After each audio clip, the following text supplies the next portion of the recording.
mas quando você se admira muito por aquele candidato, se simpatiza com as propostas que ele faz para a cidade onde você mora, ou para o país onde você mora, você vai e vota naquele candidato, escolhe aquele candidato.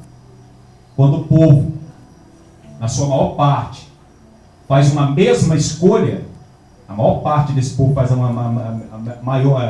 a mesma escolha, o que acontece? Aquele candidato é eleito a presidente, ou a prefeito, ou a deputado.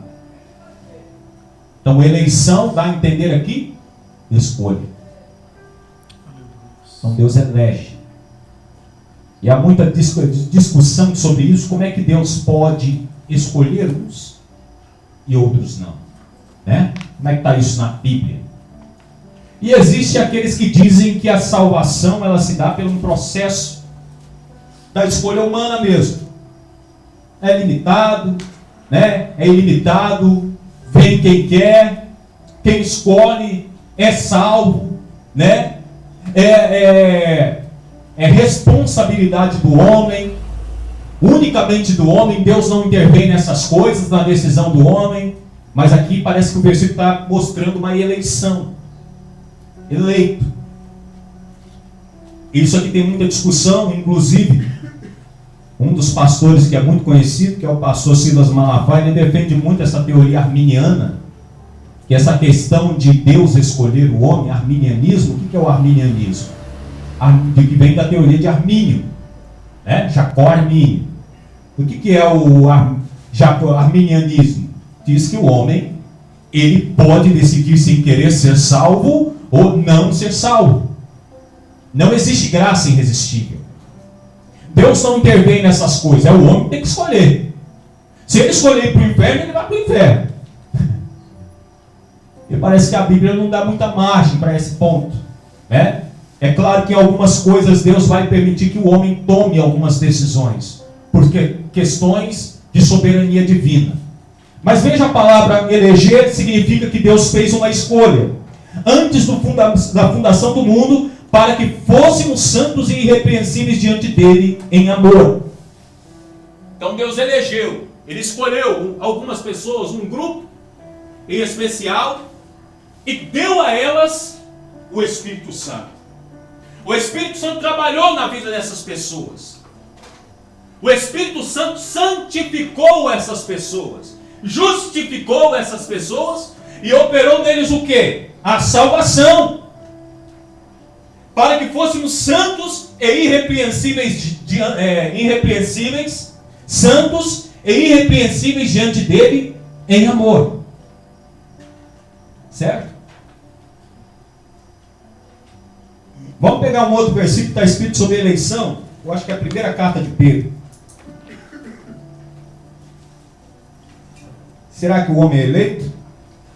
Ou será que é o homem que faz sua própria escolha? Vamos ver? O homem escolhe, é claro. Mas a operação para o homem escolher o que é espiritual depende unicamente de Deus. Na sua força você não vai conseguir. Certo? Pelo menos o que dá a entender aqui. Eleição. Vamos lá. Capítulo 1, verso 2. Primeira carta de Pedro. Verso 2. Alguém pode ler para nós, fazendo favor?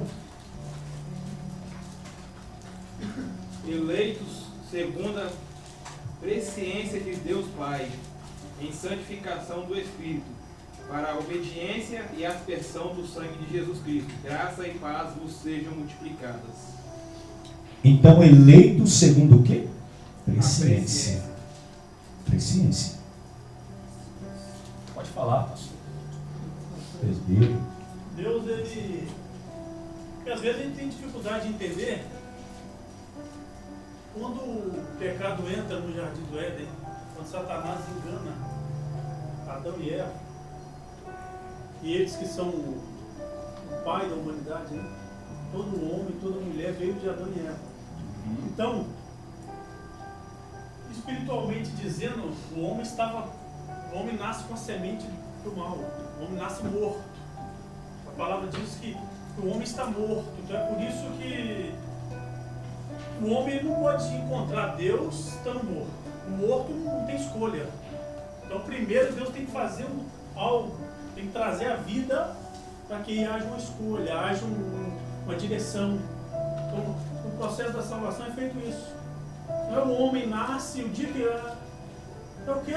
hoje eu amanheci e quero seguir o caminho, caminhar diante de Deus, como se fosse por obras, como se fosse vontade humana. Então, algo tão maravilhoso e precioso não pode nascer no meu coração, não pode nascer no seu coração. Então, a salvação primeiro é em Deus. Igual o apóstolo Pedro fala da presciência de Deus. Deus já sabe quem vai para o céu, Deus já sabe quem vai para o inferno. O nome dos eleitos já está escrito. Eu não creio que quando ele olha para nós, ele vai pedindo para o anjo, apaga o nome dele. Ah, não, coloca agora. Aí apaga, e fica colocando e apagando todo dia, toda semana, todo mês. Deus já sabe o final da história nossa. Deus já sabe quem vai terminar. Em Apocalipse fala, aqueles que guardarem a sua coroa, aqueles que entrarem por esse caminho e forem até o fim. Então Deus já sabe quem vai terminar bem, terminar na presença dele. Mas o começo não foi nosso. Deus teve que começar algo em mim, Deus teve que começar algo em você, Deus teve que ir buscar você estava morto. Ele teve que te dar vida. E quando Ele te dar vida durante a caminhada, você vai ter a sua parte, você vai ter a parte do seu livre-arbítrio, mas não foi iniciado em você. A salvação não é iniciada no homem, não é iniciada numa escolha sua. Eu quero Deus, você só quer Deus. A sua natureza quer o mal, quer as coisas deste mundo. A sua carne quer agradar Satanás. Você é inimigo de Deus até Deus te dar um novo coração. Nasceu um novo homem, uma nova mulher dentro de você. Amém? Obrigado. Bem colocado, né? Também esse é o meu segmento de fé. Embora pode ser que tenha alguém aqui entre nós que cria de uma forma diferente. E a gente está aqui para a gente compartilhar essas experiências e tratar o assunto segundo a palavra, certo? Então, irmãos, olha só. Inclusive o catolicismo é adepto dessa crença. Armínio e, se eu não me engano, foi Calvino, né? Deixa eu tirar. Pode ficar à vontade. Tá? E aí eles tiveram esse debate sobre essa questão da salvação. Eu vou ler aqui uma parte aqui, diz que há duas subdivisões de interpretação, que soteriologia pelo menos está subdividida em duas, né? Há pelo menos duas divisões de entendimento a respeito da doutrina da salvação. O sinergismo, que acredita que o homem tem um certo grau de participação no processo da salvação, onde a salvação é obtida através da decisão do homem e da vontade de Deus, certo? Com essas algumas igrejas no geral, mais de cunho neopentecostal ou pentecostal, elas acreditam nessa questão do sinergismo, né, que vem tratando de que o homem ele precisa decidir, ele precisa buscar isso, porque senão Deus não vai dar a ele essa graça. Deus não vai dar a ele a capacidade de ser salvo, né? Ele precisa agir, ele precisa ir até o Senhor, é claro, ele precisa tomar a sua decisão pessoal, unicamente, né? E Deus não faz nada, Deus fica lá esperando ele se arrepender. Se ele se arrepender, ele recebe, né? Esse é o sinergismo. E nós temos também o monergismo, que vem de monérgico. Era aí um camarada aí do 3º século, onde se crê que a salvação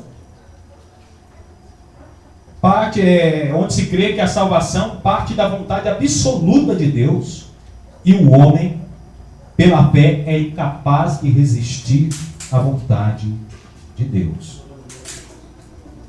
Amém? Olha só. ela é dividida nessas duas linhas. As Assembleias de Deus geralmente seguem essa teoria arminiana, mais arminiana, que o homem pelas obras, ele é salvo. Pelas obras, ele precisa praticar boas obras, ele precisa se dispor, ele precisa estar presente na igreja. O catolicismo também funciona assim. No cunho de entendimento do catolicismo, eles abordam que no catolicismo, para que o homem seja salvo, ele receba as graças dos céus, né, que eles chamam disso, ele precisa participar dos sacramentos da igreja católica, né? Precisa realizar, né, a crisma, que é a confirmação, né, do batismo quando ele recebeu quando era criança, né? Precisa receber também, né, participar da Eucaristia, né, ele está ali, né, na hóstia, participando dos sacramentos, propriamente dito, do catolicismo. Para que ele receba, quando ele se torna, ele se une à igreja, propriamente dita, que é um sistema de pessoas que estão ali reunidas ali, dentro daquele recinto, no catolicismo, para que ele possa ser salvo, para que ele possa receber as bênçãos, né? E tem um pouco de semelhança assim, dentro das Assembleias de Deus também, nesse pensamento. Para que você seja salvo, você tem que ir na igreja, você tem que aceitar Jesus, você tem que crer, tem que buscar. Não é o Espírito Santo que aplica, você tem que buscar, e aí o Espírito Santo ele vai operando. À medida que você vai se liberando, o Espírito Santo vai operando ali, né? Vai operando ali. Bom, vamos lá. Em Efésios 4:1-6 diz a apostila aqui: somente a iniciativa soberana de Deus pode salvar um pecador incapaz de fazer qualquer coisa em prol da sua salvação. Continuando a mostrar essa verdade através das palavras de Jesus no Evangelho de João. Quem dá os eleitos, Deus quem dá os eleitos a Cristo. João 6,37. Pode falar, pastor.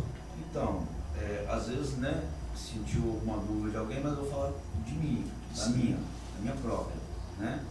E talvez está no coração de alguém, ninguém se manifestou e falou. Por exemplo, só dando uma voltada aí, nessas duas teses aí, hoje, vou falar de mim, tá? De mim, e a qual, quando eu tenho a oportunidade, eu tento também discipular. É a primeira tese, o arrependimento. Eu vou falar de duas teses aí, não foi? Foi isso mesmo. Então hoje, dentro desse parâmetro aí, a qual está trazendo aí, está maravilhoso, poderoso, mostrando realmente os dois lados, verdadeiramente é isso daí, são dois lados que são apresentados, né?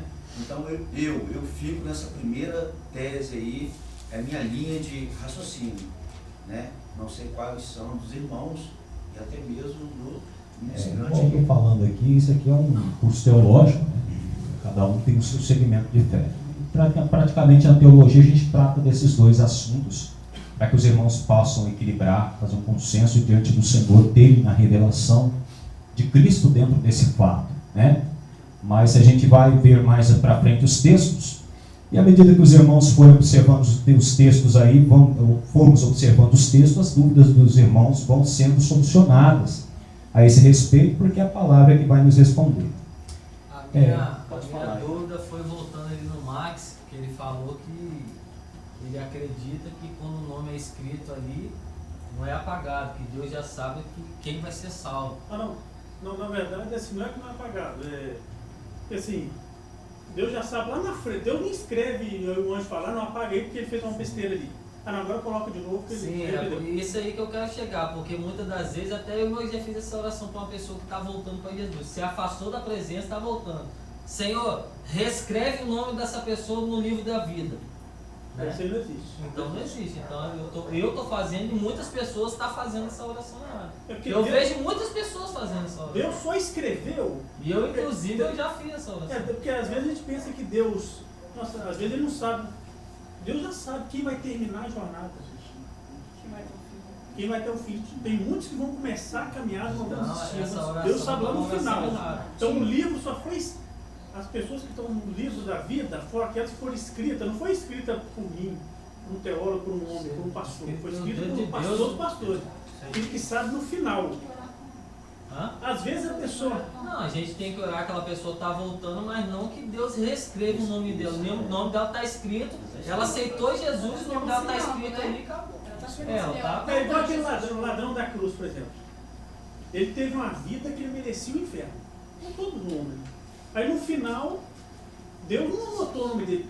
Ah, ele aceitou meu filho ali? Eu gosto de anotar o nome dele, já estava escrito. Deus sabia que lá no final ele ia se arrepender. Tem gente que está na igreja há anos e anos e anos, mas não foi escrito. Ele está ali perdendo tempo.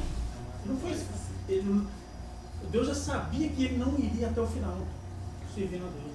Parece até injusto, né? Deus escolheu alguns e outros ficar de fora, né, Dom? Não. Deus está cometendo uma injustiça, parece, né? Não, na verdade, eu não estou nem nessa tese. Eu estou falando assim, Deus já sabe quem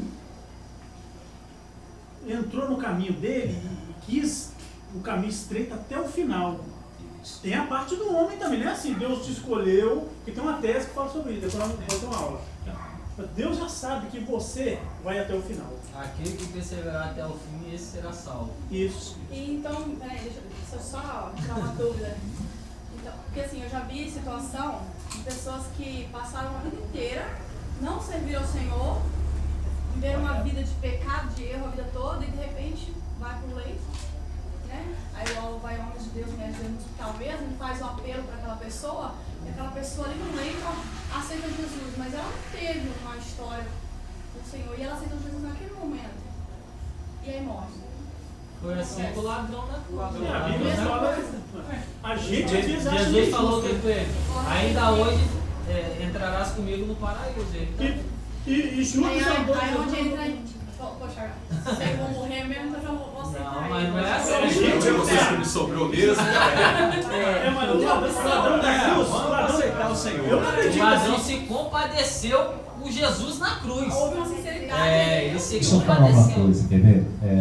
Talvez vocês possam pensar que o processo salvífico é muito fácil, isso é por causa da teoria arminiana, inclusive que a maioria hoje crê que é mais fácil de se crer, porque como é que Deus pode eleger uns e Deus não salvar outros? Como é que pode? Isso é uma injustiça. Ninguém quer crer nesse fato, né?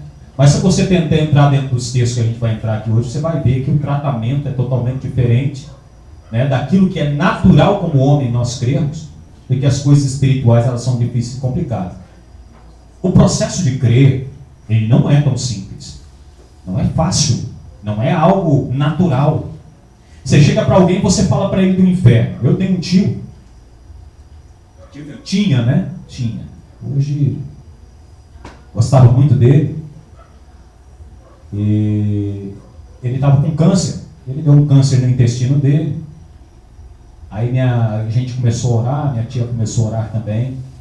E Deus deu uma oportunidade para ele, saiu. Câncer é assim, quando você faz uma cirurgia, arranca aquele câncer ali, o cara fica quase morrendo.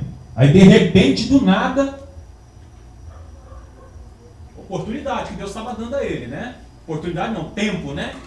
Tempo ali que estava ali, sendo ali manifestado, né? Para ele, para a questão do arrependimento. Levantou bonzinho. Aí ficou uns 4 ou 5 meses tomando, voltou, quando estava quase morrendo, aceitou Jesus assim maravilhosamente. Eu aceito Jesus. Na hora de dar essa Bíblia aqui.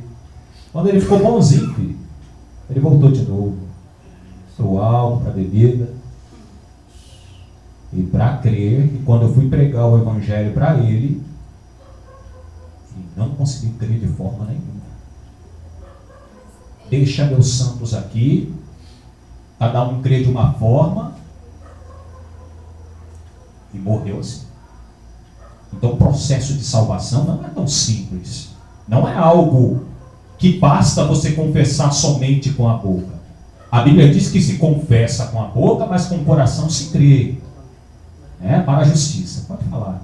Não, e faz mesmo, porque a questão que a Dani levantou, de, por exemplo, a pessoa está no leito da morte, aí vai e aceita Jesus, né? Se esse arrependimento não for genuíno, né? Se, como você disse, que o coração ele tem que crer nisso, ou seja, ele pode achar ali que ele está sendo salvo, mas não está sendo porque ele não creu. Deus sabe, a gente não sabe. A gente não sabe, por isso que a gente, para crer, para ter essa fé, apresentar, a gente tem que falar. Amém. Isso Amados, mesmo. posso falar rapidinho aqui? Pode ficar à vontade. Esse dia, semana passada, eu estava assistindo uma pregação no YouTube, botei na televisão na capa assistir, e vi um pastor pregando e o que ele falou lá eu fui totalmente contra. Acho que os irmãos aqui também vão ser contra.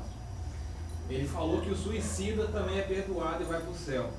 Quando ele falou aquilo dali, eu falei, automaticamente falei, não, tá pregando errado. Então o pessoal vai começar a se suicidar e vão estar vendo com a gente para o céu. Pregando aí porque perguntaram para ele se tinha como ir para o céu ou não. Ele falou que tinha porque ele estava se suicidando, porque estava cansado de sofrer e Deus ia perdoar. Aí eu fui totalmente contra.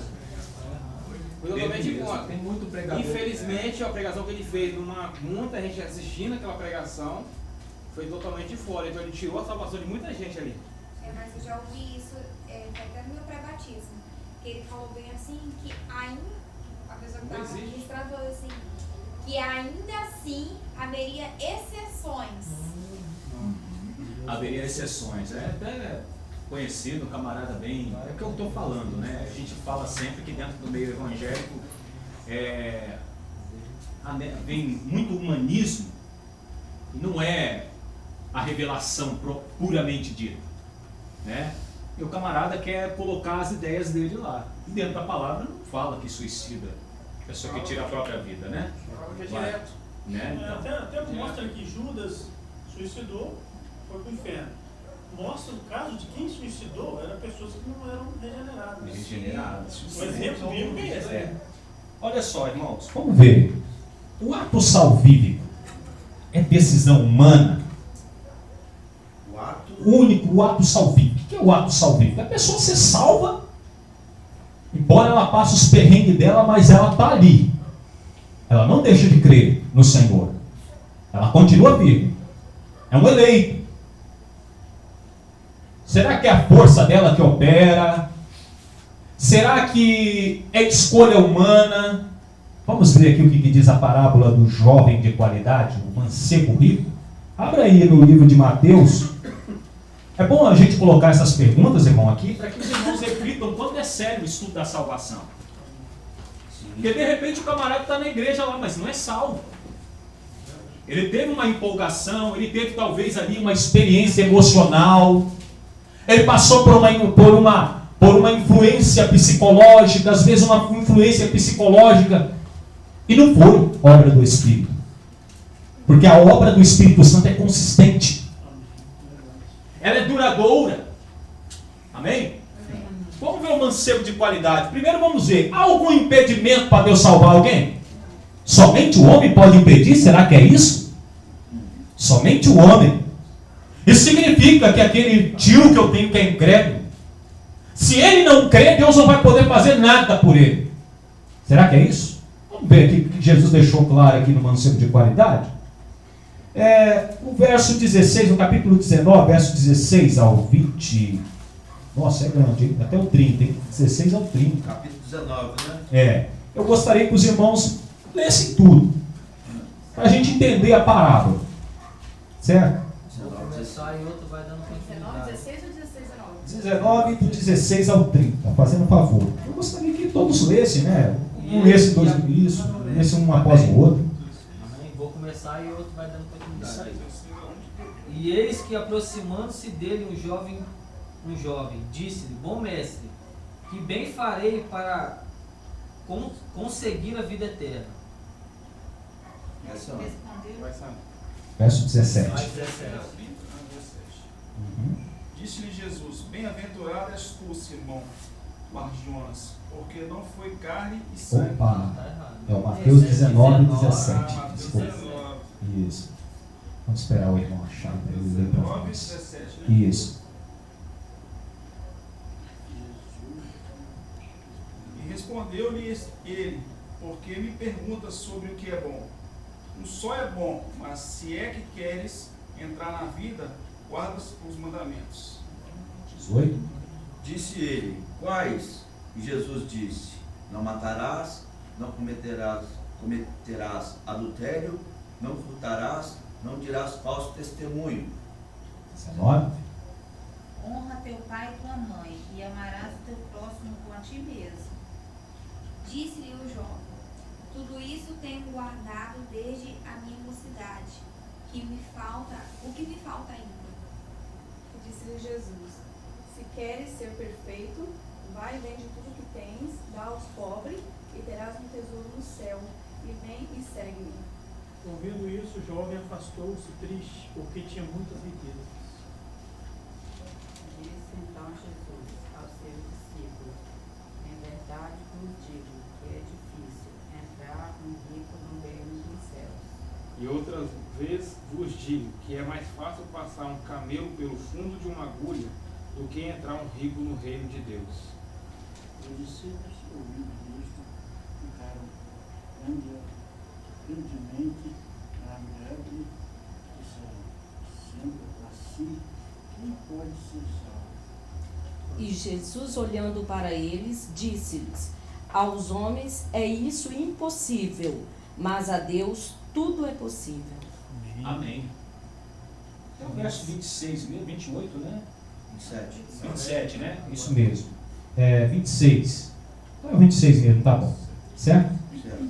Então o que aconteceu aqui na parábola? Veio lá um jovem rico, camarada cheio de dinheiro, né? Cheio de posses, não estava satisfeito consigo mesmo, estava praticando muita boa obra, honrava pai e mãe, nunca matou, nunca bebeu, né? Parece que dá a entender aqui, né? Nunca furtou. E aí ele veio para Jesus e falou: Senhor, o que eu faço para herdar a vida eterna então? Porque agora o mansão de qualidade não estava tratando só da questão da boa obra, obra de caridade. O espiritismo tem muito isso, as religiões, o catolicismo tem muito isso. Vamos dar a cesta básica para fulano, é importante que a igreja participe, atendendo os necessitados, mas ele estava tão confiante de si mesmo, tão cheio da autoestima. Lembra que a gente falou sobre autoestima? Estava tão se achando correto que ele chegou: Senhor, poxa, se é espiritual, então, eu quero saber dessa coisa espiritual, dessa vida eterna que o Senhor está falando. O que me falta então, Senhor? Senhor, você sabe o mandamento, rapaz? Não dirás falso testemunho, não adulterarás, não matarás, não desonrarás seu pai e sua mãe. Senhor, isso é fácil. Isso eu tenho feito desde a minha mocidade. Isso é facinho para a gente fazer, qualquer um fazer. Mas será que isso garante a salvação? E Jesus respondeu a ele: olha, tá bom. Aí Jesus foi lá aonde o coração dele estava encostado, a idolatria estava escondida. Então faz o seguinte: se você ainda não se acha completo, pega toda a renda que você tem, todas as posses, tudo que você tem, vende tudo, distribui aos pobres, depois vem segue, e terás tesouro no céu. Mas que é assim, algumas dos evangelhos falam tesouro no céu. Ele falou: se entristeceu muito com a palavra de Jesus por causa da abundância da riqueza que ele tinha. A avareza entrou. Quando Deus deu a palavra, quem foi que deu a palavra para ele? Foi um homem? Foi o próprio Deus. Foi o próprio Cristo encarnado. E o que aconteceu? Foi triste, porque possuía muitas coisas. E aí Jesus vai falar o que? Olha,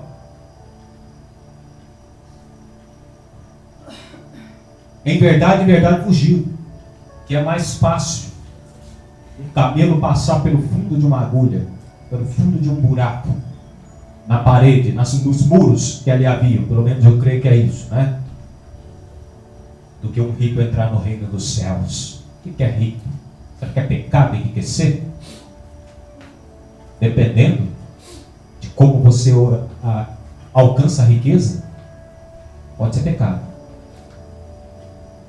Mas o rico, que é apegado à riqueza, ao dinheiro, que quer se voltar, dedicar a vida dele a esse mundo, somente a esse mundo, a prioridade dele é trabalhar em riqueza, e o coração dele fica cheio do desejo de alcançar o dinheiro. Veja esses políticos de hoje, lavagem de dinheiro, extorquindo as pessoas, atitudes desonestas, mais impostos, porque o coração do homem está enraizado nos bens materiais. Qual disso que Jesus falou que o rico aqui, ele não consegue entrar no reino dos céus? O que Jesus está falando? Ó, esse rico, esse camarada aqui, se eu não atuar nele, se o Espírito de Deus não atuar, porque era isso que Jesus estava usando, porque no versículo ele vai dizer aqui embaixo, ó, e os discípulos se admiraram por conta da palavra de Jesus. Eles se admiraram. Senhor, então quem poderá salvar então? Porque todos nós temos apego a bens materiais. Todos nós temos que trabalhar. Todos nós queremos ficar ricos. Eles não entendiam. Porque ainda eles não tinham recebido o Espírito Santo. Então quando Jesus falou assim, eles ficaram admirados. Então nós todo mundo vamos morrer e vamos para o inferno então. Estamos perdidos. Só que Jesus falou uma coisa no final. Jesus olhando para ele disse: aos homens é isso impossível salvar. Querer Jesus, querer Deus, querer igreja, querer oração, jejuar em prol das almas perdidas, jejuar em prol de si mesmo, arrependimento. Mas para Deus não é impossível. Deus não para a indecisão do homem. Deus não para, não depende da decisão do fulano. Mas lembra de você e eu quando nós éramos perdidos? Nós não queríamos Jesus, não queríamos saber de igreja, não queríamos saber de nada, a gente tinha raiva disso. Eu era católico, tinha adolescente, 13 anos. O colega meu veio falar para mim de Jesus, falou assim: rapaz, nem gosto de vocês, nem gosto de crente. Eu já fui ser humano endemoniado, né? E Deus falou: é você que eu quero ver. E hoje a gente está dentro de uma igreja evangélica, de uma igreja que serve a Deus, e eu não esperava por isso, mas se dependesse por mim, pela minha própria força, o que é livre força? O que é livre-arbítrio? É você tomar uma decisão independente, sem a ajuda de ninguém. Até que um dia o Espírito Santo veio. E o que era impossível para o homem, era possível para Deus. Você e eu estamos aqui hoje. Então é obra exclusiva do Espírito Santo. Embora você seja participante com Ele, dentro da salvação. Amém? Agora vamos comprovar um pouco. Será que realmente é decisão humana? Vamos conferir isso.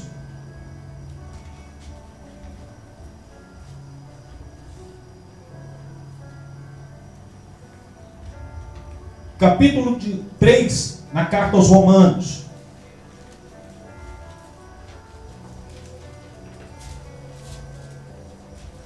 É a nossa condição. Verso 10 e verso 11 e verso 12. 10, 11 e 12 do capítulo 3 da carta aos Romanos.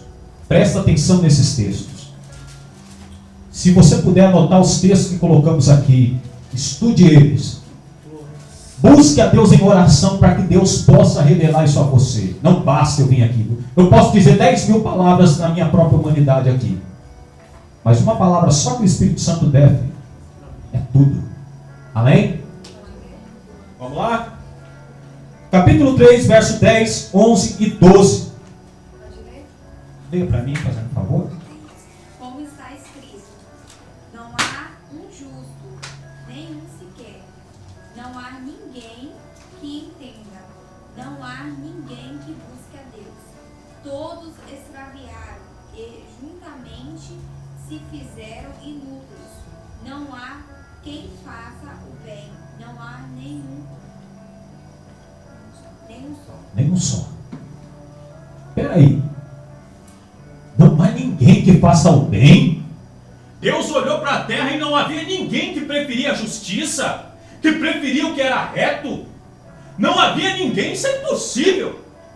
São 7,5 bilhões de pessoas aproximadamente no mundo e não há ninguém.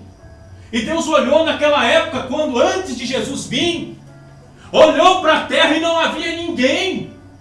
Entre milhões de pessoas nas mais diferentes culturas, reinos, países, em todas as épocas, Deus olhou e falou assim: não há ninguém que faça o bem. Não há ninguém que pratique a justiça. como assim? Mas fulano de tal não rouba ninguém, fulano de tal não dá calote, paga tudo em dia, não vejo ele falar um palavrão. Mas Deus olhou e falou assim: não há ninguém que faça o bem. Você entendeu agora? Você pode ir buscando a Deus em cima disso, se você tem dúvida a esse respeito. Você pode ir buscando ao Senhor dentro dessa palavra, você pode jejuar dentro dessa palavra, e Deus vai te dar a compreensão dos mistérios dele. Agora você pode perguntar a mim, mas por que Deus então não salva fulano, e fulano morreu e foi para o inferno? Isso é uma pergunta para mim que eu não vou poder te responder. Porque as coisas reveladas são para nós e nossos filhos. E as coisas não reveladas são para o nosso Deus. Deus, ele, dentro disso aí, se Deus mandasse todo ser humano para o inferno, não haveria nenhuma injustiça. O que a gente merece é isso. Merece isso. O cristão precisa entender isso. Se há uma maneira de nós irmos para o céu, não tem nada a ver conosco. Não tem nada a ver comigo, não tem nada a ver com você. Nós merecemos o inferno. É por isso que é maravilhoso. É por isso que ele te dá a oportunidade de estar num lugar tão maravilhoso como esse, tão agradável, ao lado de pessoas tão maravilhosas. Essa é a razão de nós colocarmos toda a nossa vida, todo o livre-arbítrio que nós temos, algumas escolhas de algumas coisas, colocar à disposição dele, porque nós não merecemos estar aqui. Nós não somos melhores do que as pessoas que já foram para o inferno e as que vão essa noite, as que irão essa semana. Nós não somos melhores. Hein? Agora, para a gente estar encerrando um pouco mais aí, para a gente estar quase terminando aqui, a gente vai ler mais um versículo. Opa! Já? Está dando quase 9 horas já, hein? Falta 5 minutos. Vai ter outras aulas aí. Olha só, não entrei nem ainda no a gente não entrou, né? Presbítero, pastor, né? Ele foi pastor também aqui. O presbítero, eu não sei, né? Pastor, tem 2 aqui. Glória a Deus. Pastor, fica a critério também do pastor Getúlio também, que está fazendo isso, colocando isso sobre os elementos, né, processos da salvação, elementos, embora gente, eu diga processo, mas a salvação é algo completo, ela vem de uma vez, né, na vida do homem, e os elementos da salvação vêm na vida do homem de uma vez, porém eles vão ganhando força, né? Eles vão aumentando à medida que esse homem vai aplicando aquilo que o Espírito Santo disponibiliza para ele no seu íntimo. Mas eu gostaria aqui, para dar essa tese sobre a questão da escolha e eleição de Deus, o capítulo 9 de Romanos, certo?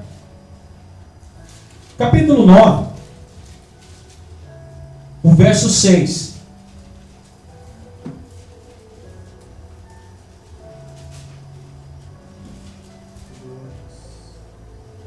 Certo? Não, vamos lá no versículo 10 para ficar bem mais rápido. Verso 10 ao verso 15. Vamos ver o que Deus fala. Será que Deus escolheu alguém ou não em justiça? Vamos ver o que Paulo vai responder? É a Bíblia que está falando, tá, irmão? Vocês questionem a palavra. O Senhor é o autor da Escritura. Busquem a Ele, tá? Não é nada comigo, é a palavra. Tá? Vamos lá? Agora eu creio nisso aqui. Não vai brigar comigo, não. Briga com o Senhor. Pergunta aí direito. Lê para nós aí. Deixa eu ver aqui. Verso 10 ao verso 16. Lê até o verso 16. E não somente está, mas também Rebeca, quando concebeu, de Isaac nosso pai, porque não tendo eles ainda nascido, nem tendo feito bem ou mal, para que o propósito de Deus segundo a eleição ficasse firme, não por causa das obras, mas por aquele que chama. Foi-lhe dito a ela: o maior servirá ao menor. Como está escrito: amei Jacó e aborreci a Esaú. Que diremos, pois? Que há injustiça da parte de Deus? De maneira nenhuma. Pois diz a Moisés: compadecer-me-ei de quem me compadecer, e terei misericórdia de quem eu tiver misericórdia. Assim, pois, isto não depende do que quer nem do que corre, mas Deus que se compadece. Agora lê o versículo 18, irmão. 17 e 18. Pode ler. Porque diz a Escritura a Faraó: para isto mesmo te levantei, para em ti mostrar o meu poder, e para que o meu nome seja anunciado em toda a terra. Logo, pois, compadece-se de quem quer, e endurece a quem quer. Olha que texto. Muito forte. Isso coloca em choque qualquer justiça humana. Como é que é isso? Por que Deus escolhe Jacó e não escolhe Esaú? Pois Esaú veio primeiro. Jacó veio depois, sendo eles gêmeos, irmãos gêmeos, né? Esaú era o primogênito. Ele deveria receber a bênção. Por que Deus escolhe Jacó? Por quê, irmão? Não. O versículo vai dizer para nós, talvez não. Talvez seja arrependimento. Mas olha só, até o arrependimento quem opera é Deus. Mas olha só o que o texto está falando. Olha. Porque não tendo eles nascido, que o irmão leu aqui, nem tendo feito bem ou mal, eles não fizeram bem ou mal. Lá dentro do ventre, não, eu fui bonzinho. Eu fui um neném bonzinho, eu não chutei muita barriga da minha mãe, não fiz ela sofrer muito de dor lá. Não tinha isso. Eles não tinham feito bem ou mal. Para que o propósito de Deus, segundo a eleição, ficasse firme. Tá? Não é bem e mal. Não por causa das obras. Ó. Mas por causa daquele que chama. Quem é o que chama? Deus. Agora o versículo 13, o 12, ele vai dizer: o maior servirá ao menor. Olha só, irmão. É Deus quem determina. Ele, como está escrito, amei a Jacó e aborreci Esaú. Versículo 14. Que diremos, pois? Que há injustiça da parte de Deus? De maneira nenhuma. Pois o versículo 15 diz que a Moisés, compadecer-me-ei de quem me compadecer, e terei misericórdia de quem eu tiver misericórdia. A tratativa de Deus é independente da obra. É independente do homem. É Deus quem elege. É Deus quem sustenta. O que está mostrando aqui não é força humana. O coitado do viciado, se depender dele para ele ser salvo, ele está morto. Coitado do idólatra, se Deus não o chamar, se Deus não falar com ele, se Deus não for na consciência dele estabelecer a justiça dele dentro do homem, coitado do idólatra, vai para o inferno. Não é força do homem, né? É Deus. Mas aí Paulo vai dizer aqui, olha, você vai perguntar a mim, por que Deus escolhe de uma forma e não escolhe o outro, escolhe um e escolhe o outro? Você quer atribuir injustiça a Deus? De maneira nenhuma. Deus não é injusto. Ó, o 14 está falando. Mas compadecer-me-ei de quem me compadecer, terei misericórdia de quem eu tiver misericórdia. O coração dele estava voltado para Deus. Estava voltado para Deus. Certo? Ó. Logo, pois, compadece de quem quer e endurece a quem quer.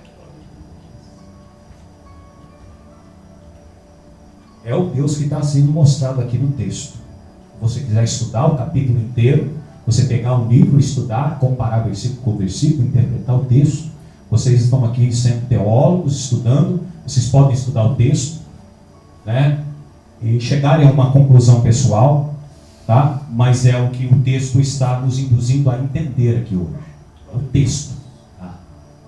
Não é o pregador, aqui é o texto bíblico. Tá bem? Pode falar? O texto está falando assim, ele está dizendo que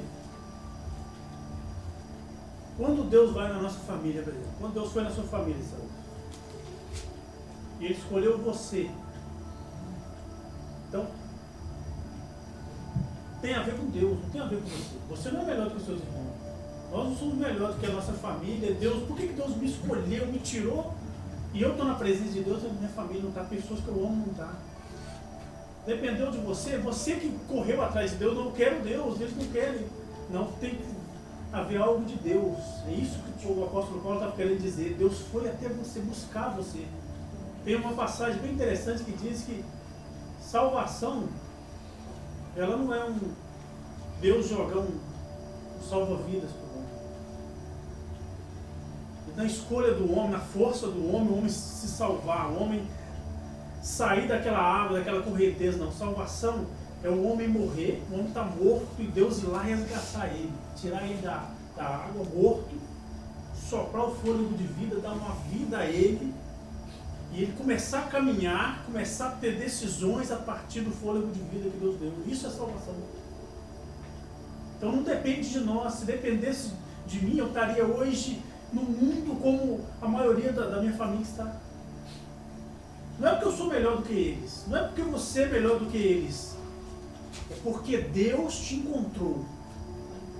É por isso que toda a sua história tem que ser colocada diante de Deus e falar: Senhor, não há nada melhor. O Senhor me encontrou, o Senhor me salvou, o Senhor me buscou. Isso é salvação. E salvação também não quer dizer apenas que eu encontrei, eu levantei a minha mão. Há muitas pessoas que levantaram sua mão e hoje estão no inferno.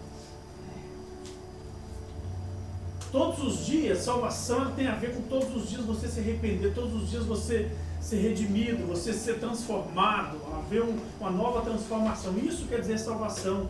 A maioria das pessoas, se você bater na porta de Nova Almeida, você vai descobrir que mais de 90% é salvo. E perguntar: você é salvo? Sou, claro. Desde que eu nasci. Desde quando nasci. Bate, vamos fazer essa vez. Vamos bater em cada porta e perguntar: não sou salvo, sou salvo. Eu sou uma boa pessoa, sou um homem bom, sou uma mulher boa.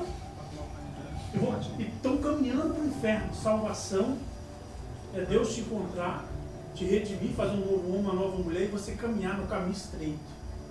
Muita gente está no caminho largo. Muitas pessoas estão dentro de igrejas em Nova Almeida achando que está salvo, está caminhando para o inferno, porque não é uma igreja bíblica. Não foi restabelecida por Deus, não foi colocada por Deus, não está sendo pregado o evangelho verdadeiro, que confronta você. Não é que Deus vai te salvar, Deus quer fazer. Deus não é um idiota que tem que fazer as suas vontades, não. Deus é um Senhor que você tem que servi-lo. O que Deus quer de mim então? Deus quer tudo. Deus quer tudo que você tem, tudo que você é, toda a sua história. Salvação é Deus redimir você, trazer vida a você e você seguir por completo. Isso é salvação. Isso é salvação. Tudo. Toda a sua história você entrega aí, depois de você virar um novo homem, uma nova mulher. Isso é Obrigado, irmãos, para encerrar aqui, então, eu recomendo a vocês que leiam o capítulo 9, 10 e 11, estruturem os pensamentos de vocês, tá? Uma recomendação, ministrando aqui hoje com vocês, essa aula teológica. Os irmãos estudem o texto, os capítulos, para que vocês entendam o que ele está dizendo. Vocês precisam ler o capítulo 9, 10 e 11. O que ele está falando aí? Ele está falando a respeito de Israel, do endurecimento de Israel e a salvação dos gentios. Os gentios creram primeiro. Israel está endurecido, porque eles não creram no Messias. E Paulo questiona esse respeito. E pelo Espírito Santo ele esclarece isso à igreja de Roma, que estava em Roma, alguns dos irmãos que estavam em Roma ali reunidos, a respeito dessa dúvida. Por que do endurecimento de Israel? Já que Israel era uma nação eleita, né? Por direito. Mas os gentios foram eleitos, enxertados na videira, na jambuzeira, né? Brava, na figueira brava, né? E são salvos, tá? Porque isso é obra e escolha exclusiva de Deus. É isso que, pelo que o texto aqui se entende. Então, os irmãos estudem os textos que foram colocados, né? Eu espero que eu possa abençoar os irmãos, que eu tenha de alguma forma contribuído para o conhecimento dos irmãos. Eu espero que Deus abençoe os irmãos com esse texto, tá? Eu agradeço de coração essa oportunidade. Eu espero estar mais vezes com os irmãos aqui, podendo apresentar assuntos novos, de extrema importância para a nossa salvação, né? pastor Getúlio ou o presbítero Max, por favor, à vontade, em nome de Deus. Obrigado. Aleluia. Vamos ficar de pé então. Como é bom nós aprender.